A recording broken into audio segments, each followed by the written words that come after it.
As I prepped for my daughter's surprise graduation party, memories of our family's journey flooded my mind. Raising 3 kids alone after the divorce hadn't been easy, but those struggles had bonded us in ways I never expected, making milestones like today all the more meaningful. I hummed a tune, lost in the chaos of party preparations, when the doorbell rang. In that moment, I almost asked my son Anthony to distract whoever was at the door so I could finish up, but when I opened it, I found myself face to face with an uninvited guest. "Hey," he greeted with a casual wave, looking disheveled, like someone who had been living rough. I froze, caught off guard, unable to find the words. "Dad?" The voice cut through my shock, and I turned to see my kids standing behind me, their faces filled with disbelief. My daughter, Karen, immediately rejected Anthony's attempt to greet the man, insisting he wasn't part of our lives anymore. She ushered Anthony back inside, clearly determined to shut the door on the past.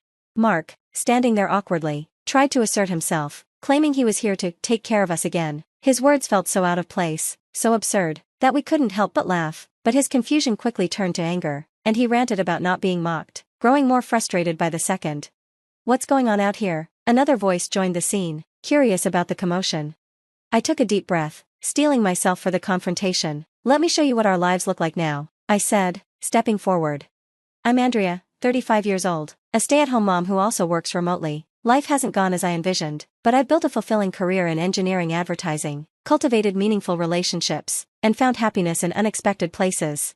Our mornings are a whirlwind." Anthony, my middle schooler, always asks why I didn't wake him up sooner, while Karen, my high school daughter, does well in school but is shy when it comes to anything romantic. Mark, my husband, who once mentored me at work, is now often absorbed in his phone, leaving me to manage the hectic rhythm of our home. Amid all the ordinary moments and unexpected twists, we find strength in each other and joy in the journey, however unpredictable it may be.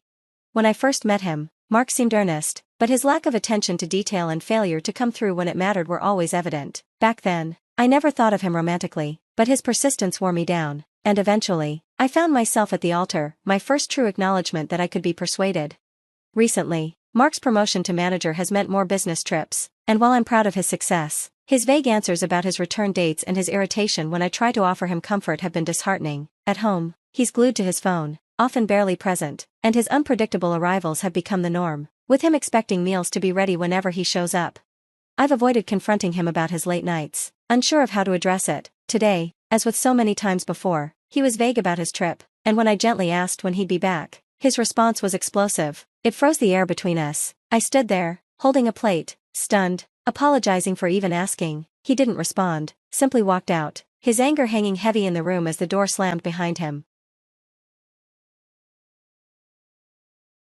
My attempt to bring up our finances was abruptly cut short, leaving a heavy silence hanging in the air. Karen, sensing the tension, glanced at me, while Anthony's tight grip on his mug betrayed his unease. I tried to defuse the situation, apologizing for adding to Mark's stress, but Karen, ever supportive, quickly reassured me that none of this was my fault. Her hug provided a small, fleeting comfort amidst the storm of emotions swirling inside me. Realizing it was time for the kids to leave, I urged them to get going. Anthony quickly hurried out, muttering something under his breath as he disappeared down the path, kicking up dust in his wake. Karen shot me one last, worried look, meeting my strained, forced smile, the one that could never quite hide the underlying tension. As the door closed behind them, the silence settled over the house like a thick fog, oppressive and cold. The house, now free from the usual morning chaos, felt hollow, its emptiness echoing the sting of Mark's angry exit. The weight of his harsh words lingered, a painful reminder of the widening gap between us.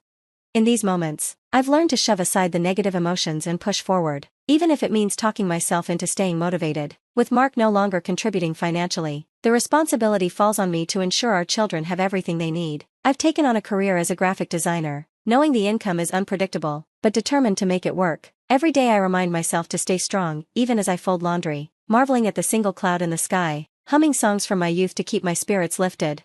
Mark's business trips have become routine, and his late-night returns are now so rare they're almost mythical. When I've tried to gently inquire about his late hours, his responses are dismissive, shutting down any further conversation. His communication has dwindled to brief, cold exchanges, so different from the partner I once knew. When he walks away, leaving nothing but a chill in his wake, I'm momentarily stunned, but I quickly pull myself together. My focus now shifts to securing our financial future. I can't rely on Mark for anything anymore.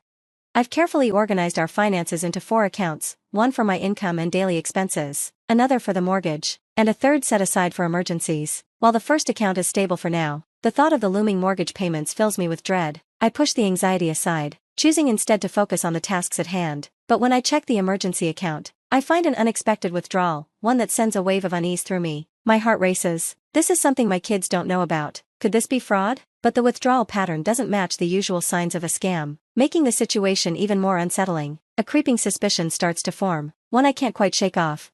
As I wrestle with this new financial mystery, I also feel the toll these stresses are taking on me, my failing eyesight, the fine lines that mark the passage of time, the remnants of sleepless nights spent working at my desk. Still, I refuse to be harsh on myself. I face the situation head-on, determined to resolve the financial anomaly, and prepare for whatever challenges come next, whether or not Mark is part of that future. My resolve to protect and provide for my family is unshaken.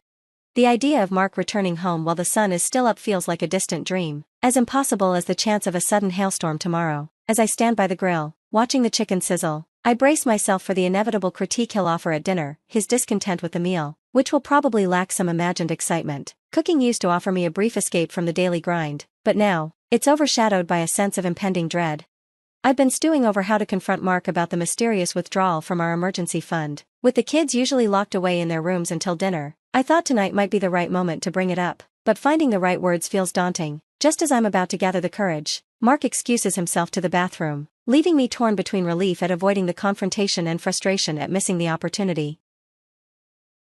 Then, I notice his phone left behind on the table, buzzing with a notification from a name I don't recognize. The temptation to peek is overwhelming, especially knowing he'll be gone for a while. My heart races as I edge closer to the table, glancing at the screen. Just as I get a fleeting look, I hear footsteps approaching. I hurriedly return the phone to its place as Anthony walks into the room, asking about dinner. I assure him it'll be ready soon, my mind racing as I consider the possibility that tonight's dinner complaints might go beyond the food. When the house quiets and everyone falls asleep, I can't shake the urge to investigate further. Driven by a mix of duty and curiosity, I quietly slip out of my room, determined to uncover the truth. Mark's deep, steady snoring tells me he's out cold, likely helped by the beer I encouraged him to drink with dinner.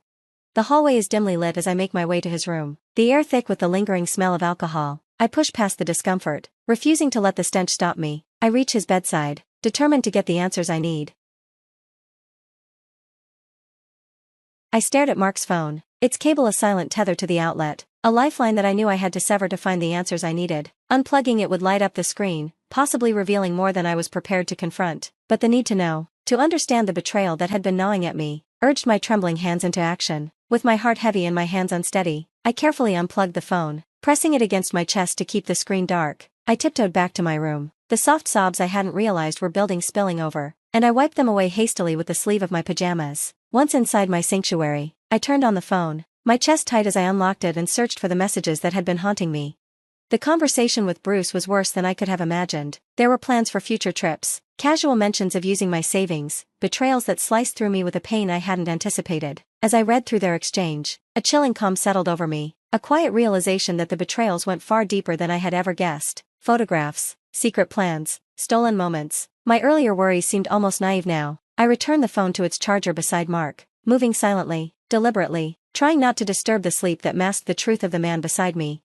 The next morning, I moved through the motions of preparing breakfast with an eerie smoothness, my movements mechanical. Mark appeared, looking disheveled, oblivious to the storm that was brewing in my heart. His casual greeting met my cold, steely response, far from the warmth of the morning sun. When he asked about breakfast, I didn't answer with food but with the harsh reality of his actions and the existence of Bruce. The moment he realized I knew, disbelief flashed in his eyes, quickly replaced by anger. It escalated so quickly that, before I could catch my breath, he threw a plate across the room. It shattered behind me, the sound of final punctuation to the death of any civility between us. My children, caught in the chaos, watched in stunned silence. Karen, ever the quick thinker, recorded the confrontation, her presence a reminder that she was ready to protect me. Anthony, his hand gripping a baseball bat, stood alert but silent, embodying the tension in the air. I tried to calm them, urging caution, knowing their safety was my primary concern. The rest of the day was a blur of overwhelming emotions, and the weight of it all led to a professional setback. I had to ask for an extension for the first time in my career. When Mark returned later that day, his actions were shockingly cold. He placed divorce papers on the table without a hint of warmth, his words final, stripping away the last remnants of affection. Yet, in the midst of the storm, the unwavering support of my children gave me some semblance of peace. Their readiness to stand by me and protect me in that moment was a small but vital comfort in the face of such profound betrayal. Deciding to divorce felt like stepping into uncharted waters. I was overwhelmed, unsure if I could handle the financial burden alone. But when I shared my fears with Karen and Anthony, we found strength in each other's resolve. Karen offered to contribute her earnings from her part-time job, and Anthony volunteered to take on more household responsibilities. Accepting their help was difficult, but it was our way forward, together.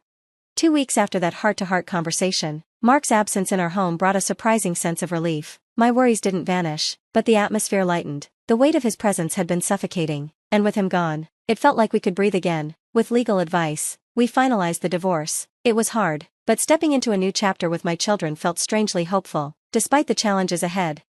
2 years later, the journey had been far from easy. Karen balanced her studies with work, a sacrifice that, despite my protests, kept us afloat. When her exam results didn't meet our expectations, guilt weighed heavily on me, but Karen, with a maturity beyond her years, stood firm and owned her decisions. Anthony, too, became a steadying presence, managing the household chores and lightening my load, even if it meant the occasional squabble over laundry. Reflecting on these 2 years, it was clear that life after divorce had tested us in ways we hadn't anticipated. Yet, despite the hardships, we had weathered the storm together.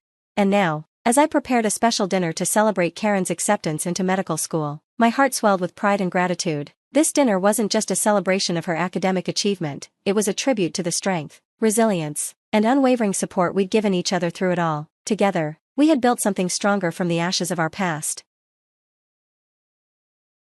As I was finishing up preparations for our small party, the last thing I expected was Mark's sudden appearance at the door. His disheveled look and mismatched clothes took me by surprise, and I could feel the tension in the air as my children reacted. Their mix of rejection and shock was palpable, a clear sign of how far removed he had become from our lives. Mark, trying to reinsert himself into the fold, was met with disbelief and even laughter from us. His attempts to act as though nothing had changed felt absurd. His presence, jarring and unwelcome, served as a stark reminder of the path we'd been forced to walk since our separation. But as I looked at my children, standing by me with unwavering support, I realized that the true strength of our family didn't lie in the absence of struggles, it was in how we faced them together, united.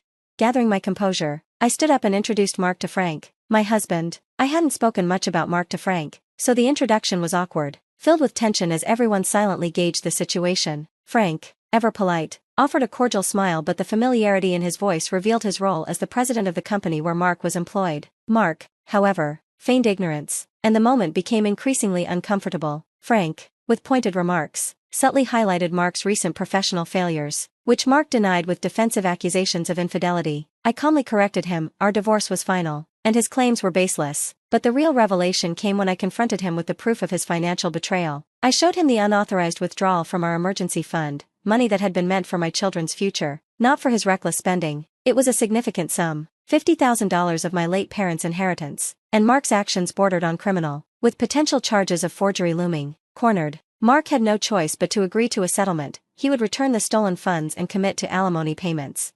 Later, as Frank and I sat down with coffee, I found myself reflecting on what had just transpired. The alimony payments weighed heavily on my mind, not only because of the financial burden they represented but also because of the impact on Mark. His misconduct had cost him everything: his job, his financial stability, and his sense of pride. Now, struggling to make ends meet with multiple low-paying jobs, his life seemed to be in freefall. Frank's decision to sever professional ties with Mark's former employer seemed extreme at first, but Frank was firm in his belief that integrity, both in business and personal matters, must come first. It was a stance that made me realize just how far removed from those values Mark had become. Despite the sense of vindication, I couldn't shake the feeling that life had a way of turning the tables in harsh and unexpected ways.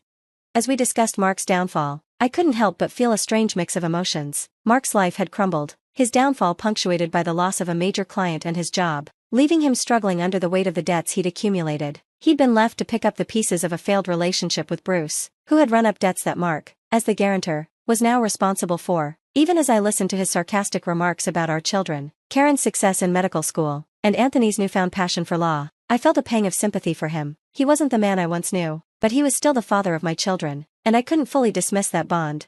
When Mark casually offered to pay his share of the bill, I didn't hesitate. I handled it swiftly, not allowing any room for debate. Our brief encounter ended with polite words and a quiet departure. As Frank and I left, I couldn't help but think about the upcoming doctor's appointment and the news I was eager to share with my children. Frank and I were expecting. The reaction from Karen and Anthony was a blend of shock, concern, and eventual support. They, too, had grown over the years, and their readiness to accept the new chapter in our lives filled me with warmth. Frank suggested I take a break from freelancing during the pregnancy, but I was determined to keep working. a compromise was reached, and we moved forward, as always, with a shared sense of understanding. On my way to the doctor, I passed a joyful family enjoying the sunshine, and I paused for a moment to reflect on my own happiness. After everything we had been through, a quiet sense of contentment washed over me. The road had been long and filled with unexpected turns, but it was these moments of love, resilience, and new beginnings that made everything worthwhile. Together, we had weathered the storms, and now, with Frank and our growing family, I was filled with hope for the future.